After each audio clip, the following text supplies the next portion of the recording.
Gaming Untitled Memory Lane. Get ready! Right, today we're going to be playing the Sega Master System. That controller can only mean one thing. We're playing the Sega Master System. Get ready! The Sega Master System released in 1985 in Japan as Sega Mark III, and released in 1986 in North America and 1987 in Europe. The Sega Master System was most popular in Europe and Brazil. Over 300 games released on the Sega Master System, and 158 of those games were exclusively in Europe. The Sega Master System used both cartridges and Sega cards for software. The Sega Master System is region-free, allowing Americans to play European exclusives. The Sega Master System even had a selection of 3D games way ahead of its time. Now prepare yourself, what game will we be playing today on the Sega Master System? Alright, welcome back to part 2 for TV show and movie games for the Sega Master System. Without any further ado, let's check out the rating system. Memory lane rating system loading. 1-star rating equals horrible, real bad, trash. 2-star rating equals fair, good Randall, worth playing once. 3-star rating equals great, must own, possible hidden gem. If you think the game sucks, give it a 1 star. If you think it's great, give it a 2 star. So on and so on. Let's head over to the Sega Master System and let's check out some more TV show and movie games. Alright, here we have Indiana Jones and the Last Crusade, based off the movie. Now, this is a European Brazil release. It only came out in Brazil and Europe. It never came out in the US. I wonder how this translates to a video game. The Indiana Jones movies were pretty cool, but in a video game, who knows? It could be even cooler, or it could be even worse. There's only one way to find out. We're going to definitely check this out, but you can see that the label art looks pretty cool. It has the Indiana Jones images right there on the front label. On the spine label, we have the Indiana Jones logo. And not bad. It's made by US Gold. And I'm guessing that this game probably released in the early 90s. Probably sometime in the early 90s. I would probably say, well, supposedly this game came out in 1990, so it's about right. Alright, so let's head over to the Sega Master System, and let's check out this Indiana Jones game. And right away we have the Lucasfilm Games sparkly looking little logo right there, the Indiana Jones logo. And this is where the game starts. And right away, I definitely like the graphics on this game. The graphics look pretty good. Definitely a huge fan of the graphics. The platforming portion of the game kind of feels a little clunky. But one thing that you're going to notice right away is that this game is extremely difficult. I had to replay this portion of the game several times just to get a little bit further into the game, as you can see here. And it's actually pretty frustrating because you can die real easily in this game. The difficulty is pretty high.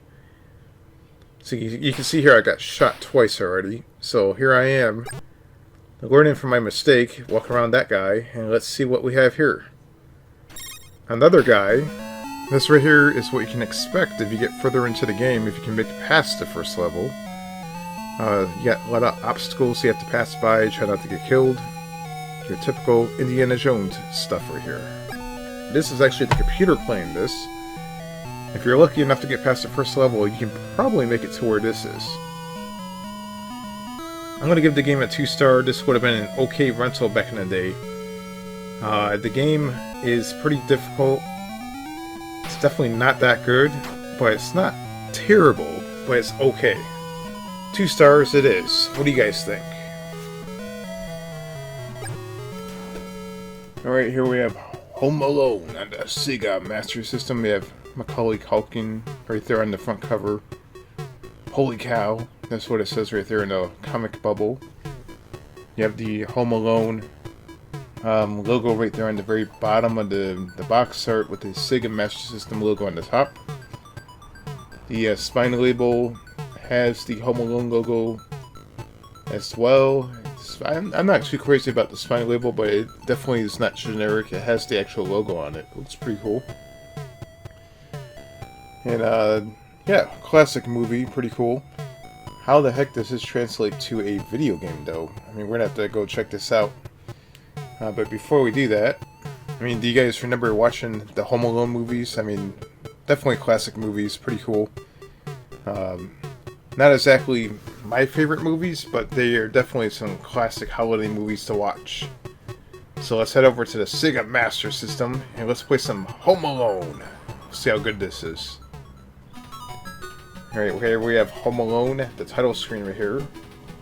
And you know what? The title screen actually has some pretty good details right there. That's actually a pretty good darn looking image for a Sega Master System.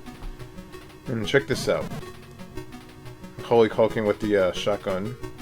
Maybe it's a BB gun, I don't know. It looks like he's from Terminator in that image. And here we have the actual platforming portion of the game. This is what the game looks like. And I must say that this game, I tried playing it quite a few times. And even though, I mean, it looks pretty cool, I can never really understand exactly how you beat each level and what you're supposed to do in this game. It's like all over the place. For this game, personally for me, it's a 1 star. I would have been disappointed even if I rented this game back in the day. I don't like it at all. How do you guys feel about this game? Comment down below and let me know. And here we have the Addams Family for the Sega Master System. Now, this game was exclusive to Europe, and you can see that the box art looks really good. It's probably one of the coolest looking box arts I've ever seen on a Sega Master System game. You know, at first glance, it doesn't even look like a Sega Master System box art at all. There's no grids, there's nothing. It looks like maybe a Sega Genesis game. I mean, look at that, it looks crazy. Looks pretty cool. Straight from the movie. You have all the main characters right there on the box art with the Addams Family logo right there on the top. And of course the Sega Master System logo at the very top of the case. And the spine label, you have the Flying Edge logo, the Addams Family logo, and the Sega Master System logo. Looks pretty cool. Assuming that this is probably the same game as the NES version. Is the game going to be as cool as the box art? Not too sure about that. Let's head over to the Sega Master System and let's find out. And here we have the title screen right here. And before the game begins, you have a little cutscene. Some thunder and lightning. The mansion in the background looks pretty cool. Some nice graphics and just like I expected, this is basically the same thing as the NES version. You get little hints. As the game is all over the place as far as the platforming goes. You have to try to figure out what to do. And this is an example. Like there is some funny moments in the game. Like you see the feet sticking out of the window up there. That's actually pretty funny. This game definitely is a pretty basic platformer. It does have its good moments. Like I will say, this portion of the game right here resembles Ghouls and Ghosts, kinda, in my opinion, and it looks pretty good on the Master System. The graphics look really nice. Like this right here is definitely probably one of the better platforming portions of the game right here. It's pretty good platforming right here. But that goes away pretty quick.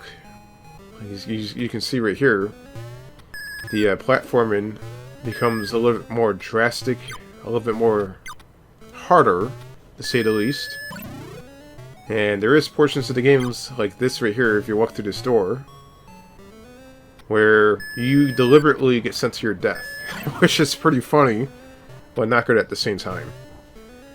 It's like the developers basically give you the big, huge middle finger, and this is also another portion of the platforming that's quite difficult. So there is moments in this game where it does have good platforming, and there's moments where it doesn't. So I'm going to give it like a 2-star. This would have been an okay rental, I guess, but what do you guys think?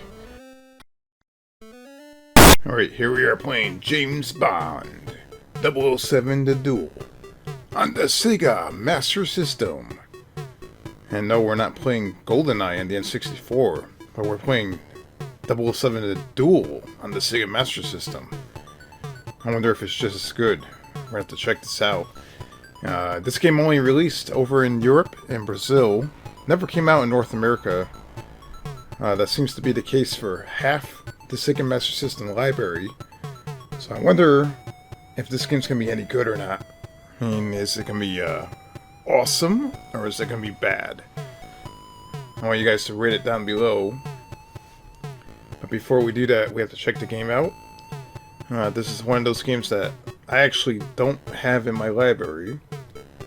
But depending on how this goes, who knows, I may try to add it to my library. So let's head over to the Sega Master System. Pretty cool label art, by the way. And let's check this game out. Alright, here we have James Bond 007 The Duel. The title screen, you got James Bond holding his pistol right there on the left side. He means business. And over on the top right hand side, you have the 007 logo. And down below that, give me the whole rundown. Let's see what it says here. It's developed by Kremlin, programmed by KGB. What the? Alright, well, here we are. We have, right away, a platformer with James Bond 007, and we have a killer fish. Oh, what? There's a box. And there's no one... How did that box fall on me if there's no one there to push it? This doesn't make any sense. And here we have a guy... Okay, well, that guy threw a box at me. Another box. You can die by being hit by a box. And a fish. And up here you have, like, suitcases you can actually collect. So, yeah, this game is kind of... I don't know. I think I'm going to give it a 1 star. There's a lot of frustration, a lot of cheap enemies, a lot of weird hit detection things going on here where the enemies can always hit you, but sometimes you can't hit them. I kind of want to like this game because the movement kind of reminds me of elevator action, but it's not good at all. It's pretty bad. Here we are playing Rocky for the Sega Master System. Based off the Rocky movie with Rocky Balboa on the front cover. And yeah, that box art definitely looks like North American, and there's a reason for that. This game released in North America, Europe, Japan, Brazil. It released everywhere. Everywhere that there was a Sega Master System, this game existed. Probably one of the most released Sega Master System games of all time. And of course, as you already know, it's a boxing game. But is it a good boxing game or is it a bad boxing game? There's only one way of finding out. We're gonna have to head over to the Sega Master System and check out this Rocky game and how does it stack up to, let's say, Punch-Out on the NES. Is it funner or is it worse? We're gonna have to check this out.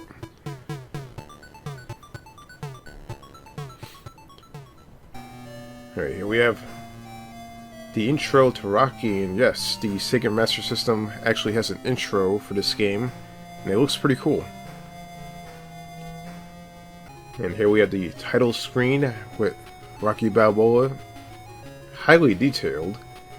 You have the Rocky logo right there on the top with a little trademark next to it, and a very, very nice looking title screen.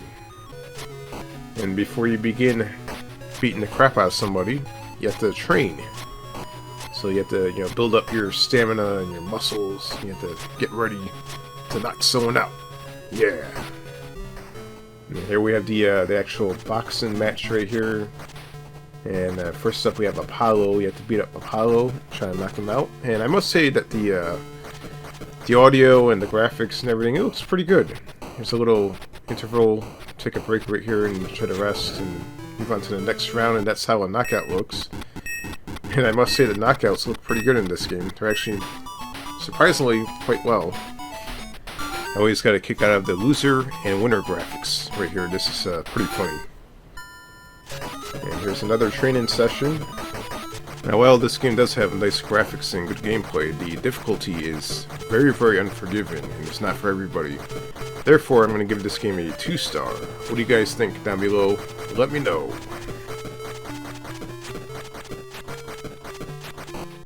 Alright, here we are playing Ghostbusters for the Sega Master System.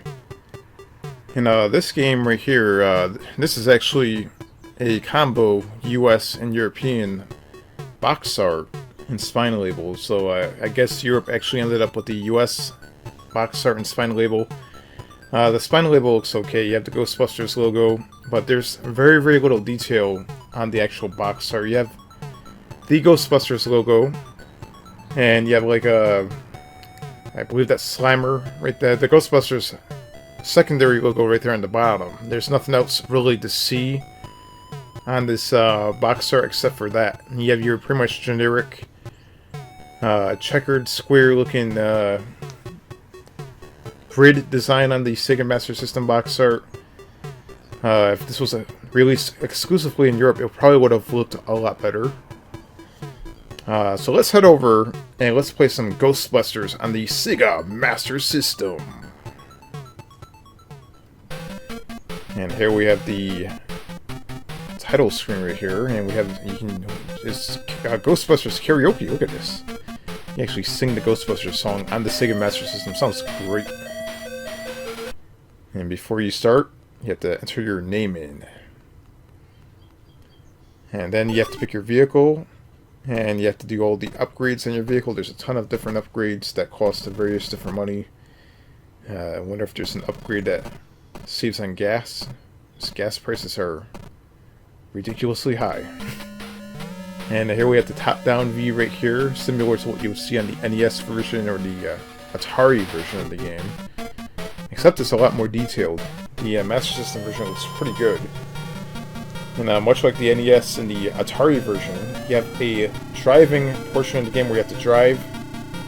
And once again, the Sega Master System version has quite a bit more detail to the game versus the other versions of the game. Looks pretty good. And right here we have an attempt to catch ghosts. You have to try to set them in the trap right here. And that's basically what you have to do in this game. You have to buy equipment, you have to try to trap ghosts, then you have to drive around, just like what you see here. And this is a 2-star game in my opinion, and you can see you can shop and upgrade your vehicle a little bit more if you want, and buy more equipment. And that is basically what you do in this game. It is a 2-star game. So it would have been a great rental back in the day. Pretty good arcade game. Nothing too spectacular, but it's not bad. You guys might actually have a different opinion on this game. It might be a 3-star for you. Down below, let me know. Alright, I hope you guys enjoyed that episode of Memory Lane, and there's going to be a lot more episodes to come. And stay tuned, give a thumbs up. There will be more episodes coming soon.